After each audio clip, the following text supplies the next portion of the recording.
8h30. Impact FM, l'inforégion avec Olivier Tomezzoli.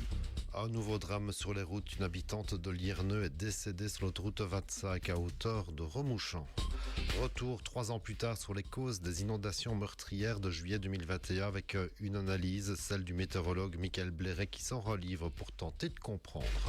Et ouverture des Francopholies de Spa ce jeudi avec déjà une belle affiche pour les amateurs. Jeudi 18 juillet, le développement des titres de l'info de l'arrondissement en présentation Olivier Tomezzoli.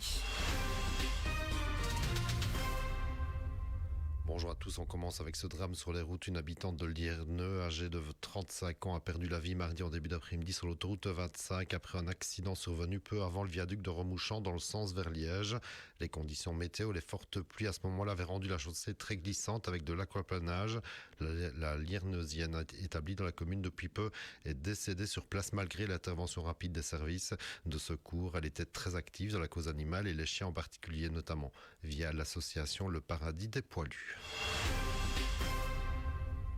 On poursuit avec cette enquête pour trafic de déchets, suspicion de falsification de documents de transport avec des perquisitions menées notamment du côté de Stoumont, comme l'a communiqué le parquet de Liège hier. C'est le 9 juillet dernier, dans le cadre d'une enquête menée conjointement avec la police de l'environnement, du service public de Wallonie, que la police fédérale judiciaire de Liège, division économique et financière, a procédé à 5 perquisitions à Liège, Herstal, Oupey, Serein et à Stoumont, donc à l'adresse de plusieurs suspects de leur société. L'enquête menée rapidement depuis début juin vise donc un trafic de déchets de documents de transport. Des expertises ont été ordonnées par le juge d'instruction pour déterminer le contenu exact de ces déchets et leur dangerosité. 5 personnes ont été privées de liberté dans cette enquête, dont 4 sont actuellement sous mandat d'arrêt. De nombreux documents, supports informatiques ainsi que quelques milliers d'euros en cash et des objets de luxe ont été saisis. Des enquêtes bancaires sont également en cours, sans pouvoir dire qui ou quelle entreprise était directement visée par cette perquisition à Stoumont. Et on reste du côté de Stoumont où, semble-t-il, on se dirige vers une lutte entre 2 listes pour les prochaines élections communales, puisqu'un citoyen stoumontois plutôt poil à gratter, particulièrement virulent envers tous les politiques de la commune et même au-delà, qui annonçait depuis longtemps présenter une liste d'intérêts citoyens, a finalement annoncé hier sur les réseaux sociaux qu'il se retirait. Ce citoyen pas si lambda que cela n'était pas à une critique près, pas toujours justifié ni argumenté d'ailleurs, ciblant aussi très souvent les médias. On peut imaginer que l'annonce de ce retrait ne fera pas beaucoup d'ombre aux 2 listes restantes. On jette un œil dans le rétroviseur, on retourne 3 ans en arrière à la mi-juillet 2021, période tragique s'il en est, avec les inondations qui ont ravagé les vallées de la Vesdre et de la Hogne, causant aussi des dégâts chez nous, du côté de Stavelot, Trois-Ponts ou Stoumont encore. Si on en reparle, c'est parce que le météorologue verviétois Michael Bleret, qui gère notamment la page Info Météo avec plus de 75 000 abonnés, vient de sortir un livre sur son analyse de ces inondations dans le bassin de la Vesdre. Michael Bleret qui avait annoncé et prévenu des pluies exceptionnelles qui allaient tomber dans la région bien avant ces inondations meurtrières, et qui livre donc ici son analyse et ses conclusions.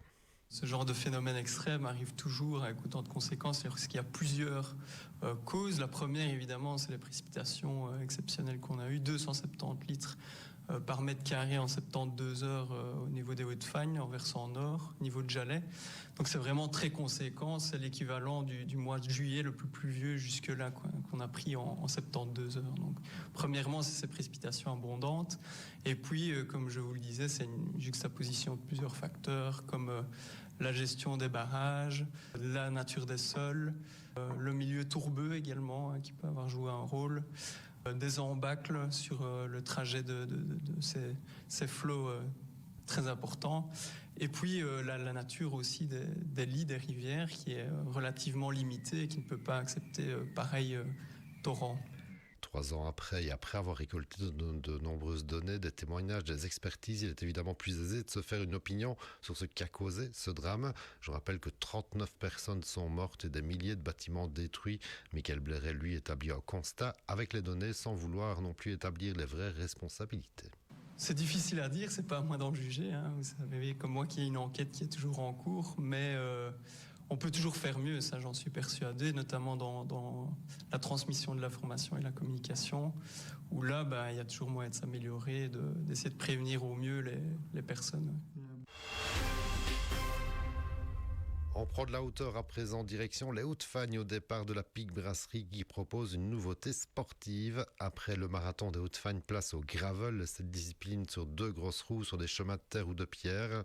Le gravel Hauts-de-Fagne, ce sont 3 parcours 100% gravel de 50, 70 et 100 km quand même, en passant évidemment par les plus beaux coins des Hauts-de-Fagne. Pour découvrir ces parcours à couper le souffle, rendez-vous le dimanche 29 septembre au départ et arrivée de la Pic Brasserie. Avis aux amateurs de 2 roues et de nature.